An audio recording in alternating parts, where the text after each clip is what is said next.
Hi mga ka-J&J! Welcome back to our channel. So, for today's video ay ipapakita namin sa inyo yung mga kulungan na ginagamit namin at ipinapagawa namin so far na kung saan ay mga simple lang pero functionable naman at tiyak na swak sa budget. Mamaya po ay ipapakita ko po yun sa inyo isa-isa. For the meantime, ang mga nakikita niyo pong mga manok dito ay yung mga natitirang manok ng asawa ko na pumasa na sa exam. Okay po. So, exam po yun sa school nila. Obviously, alam niyo na po ibig kong sabihin doon. In a few seconds ay makikita niyo na po yung unang kulungan. At tsaran! Ito na po yun. So, ito po ay isang kulungan na gawa sa bamboo. Ay, hindi pa pala inuumpisahan pa lang pala dito. Later po, makikita niyo po na may nakakabit na ditong bamboo. So, ito po ay kulungan na 2 layers at may 4 na division. So far po, ito po ang pinaka-practical na kulungan na magagamit namin dahil bukod sa mura na ang mga materyales ay matibay naman din po. Lalo na kung ito hindi lagi nababasa at saka maayos naman yung pagkakagawa. Kapag nabuo na po ito, ay dito po ilalagay ng asawa ko yung mga i-harvest niyang stags. Ayan po. So, dito sa clip na ito ay malapit nang matapos. See? Nakakita niyo po. Ayan. So, ito po ay isang bamboo cage para sa mga stags. Basically, ang mga materials nito ay coco lumber, bamboo, at saka plastic matting. So, ayan po. Kung nakikita nyo, may 4 pong kwarto-kwarto itong kulungan nito. At ang nakikita nyo po sa ngayon ay ang ginagawang pinto o pangsara para sa bawat kwarto-kwarto. It's made from bamboo also. I think sa pagbuo nitong kulungan ay ito yung isa sa mahirap gawin kasi medyo mabubusisi or mabuting-ting din ang paggawa nito. So, gumawi muna tayo dito sa bandang kanan. Bale, kung makikita nyo po pala ay meron na mga nila na TP fiber at saka rubber TP. TP rubber? Whatever. Okay. Bale, ito po pala ay sa likod ng aming bahay. So, dito inaalagaan ang asawa ko yung kanyang mga manok. Kapag gumawi pa po tayo ng kanan ay makikita nyo po dito ang aming DIY free range pen. So, ito po ay gawa sa bamboo posts at may net. So, dito po nilalagay ng asawa ko yung mga sisiw. Ang kagandahan po nito ay malayo na silang nakakagalaw dito at may konting proteksyon. So, ito po ay nakakatulong sa kanilang natural development, foraging behavior, at na-expose sila dito sa araw. So, ito po ang aming pangalawang kulungan. So, ayan. Lakad muna tayo, paunahan. Ano ba masasabi ko sa tip na to? Bale, ito po pala ay sa likod nitong free ranging pen ay meron kaming fish pond. May tanim pala kami ditong mulberry Ngayon ko lang na-realize na makakain kaya namin in the future ang mga bunga nito dahil ang daming manok dito. Alam niyo na po ibig kong sabihin. Malapit na po tayo sa aming fish pond na napabayaan na. Na-amaze pala ako dito sa manok na to kasi malaki siya at saka ang ganda ng kulay. Tingnan mo naman ang buntot. Ganda ng kulay eh.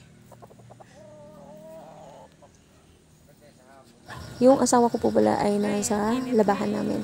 At ito nga po yung sinasabi kong fish pond namin. So, napabayaan na rin talaga. Kaya ang plano dito ng asawa ko ay patabunan na lang ulit kasi hindi rin naman talaga namin maasikaso ang pag-fish pond.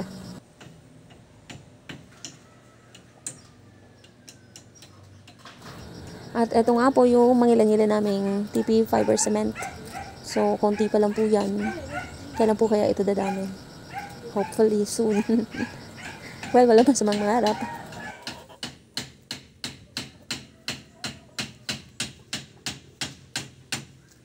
So, balik tayo dito sa ginagawang kulungan na gawa sa bamboo. Simple lang po itong kulungan, pero functional naman. At so far, ito pa lang po ang kaya na aming budget.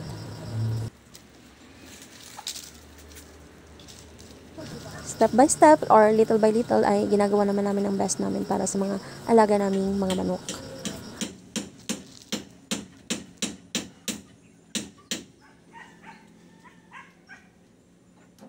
Sabi ng asawa ko dun daw, mag-video pa daw ako dun sa unahan. Naku po, ang init. Next time na lang. So, next time ay ipapakita ko po sa inyo kung gaano ka lawak or kaliit itong aming backyard. Maya mga 4. Pasensya na mga po pala sa mga kalat na nakikita nyo kasi medyo busy pa po kami kaya wala pang time makapaglinis dito. At eto na nga po, natapos na yung mga pintuan ng first layer nitong bamboo cage. Ayan, ano po masasabi nyo? Maganda naman po, di ba? Try ko nga buksan. Ayan, medyo mahirap na siya buksan. Pero at least alam ko namin na secure dito yung mga ilalagay namin mga manok. Kasi medyo mahirap ng buksan. In fairness, nagandahan naman po ako sa pagkakagawa nitong kulungan na to. By the way, if you have comments or suggestions po, feel free to do so. Kasi as you can see po, ay beginner lang din po kami sa pagbuo nitong backyard or ng J&J Sisters backyard namin. At we'll really appreciate po kung ano man po yung i-comment niyo po para sa ikaka-improve po nitong backyard namin. We know na marami pa pong kulang dito, pero sana soon ay ma-develop din po talaga namin ito. We're hoping and praying.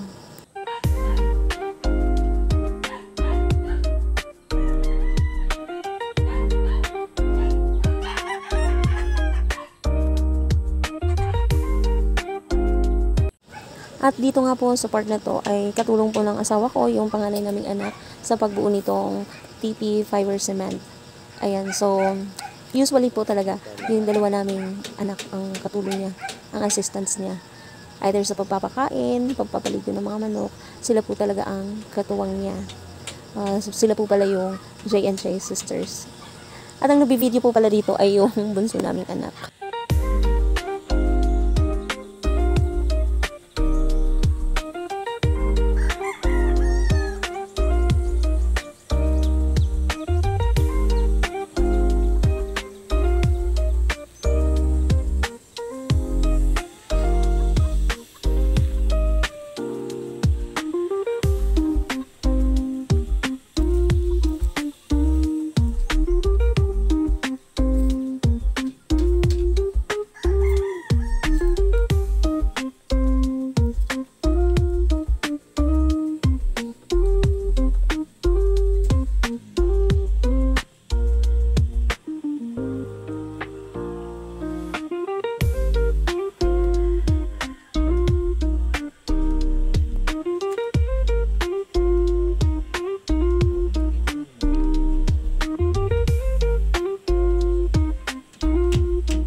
Ngayon po ay, ito naman po ang aming pangatlong kulungan. So, ito po ay, obviously, flying pen. So, dito po kinukondisyon ang manok. Ayun po, ito pong nakikita nyo. Ito po pala yung brood stag namin na galing sa Mount Banahaw. Ito yung SBRO Super Brown Red na manok. Ito ang balak namin paramihin dito sa aming backyard. Sa J&J Sisters backyard. Sana maging successful. At ito naman pong isang katabi niyang manok, ito po ay isang tornado hatch. Nanalo na din po ito sa exam. Again, alam niyo na po kung anong ibig kong sabihin doon.